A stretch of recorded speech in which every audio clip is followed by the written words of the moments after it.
And I'm trying to focus. There's lots of things going on, all right? You're a poet, like, this is your thing. You have one job. To write the poems. And read them. Two things. Let's go. This stage needs to change, because I know I can spit my story perfectly of how I grew up in the 828 Dale State, the 820, you know I'm talking about Avondale.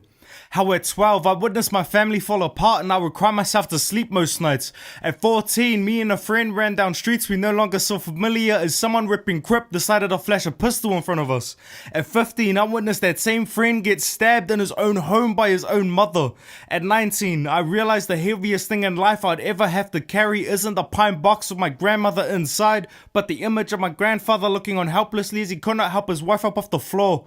Or how just 2 months later, a cousin only 3 years older than I collapsed and died at work, leaving behind a fiance and a baby girl. And yet none of you will believe me because that shit only belongs to movies made about America. And before I've said a word, I've already lost the first round because I'm not an innocent looking woman. I'm not a culturally outspoken man because I'm more comfortable rocking the stage in torn black baggy jeans, a Saracen Michelin-S and a long tee. I've always been told on the stage I need to paint pictures with my words, but see, your brush fits ill in my mouth because my tongue is made of the sharpest and the thinnest of blades, so understand it is easier for me to destroy than to create.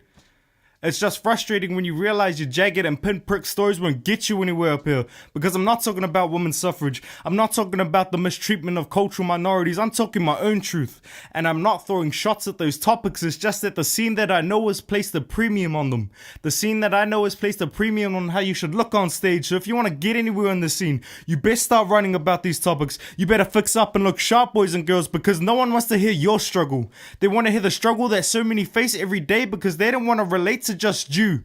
Now there's a few topics you could talk about and you guilt trip the crowd no matter who the fuck they are into giving you 9s and 10s. So I hope the judges don't put me through to the next round and have the audacity to tell me it's based on my merit as a poet.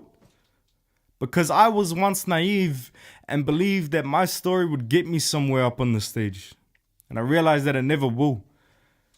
Because see, these crowds, they never want to hear a real story. They just want to relate. And if I ever find myself performing in a room full of people who look like their greatest struggle every day is wondering what to wear in the morning, then I know that for a fact that I've already lost.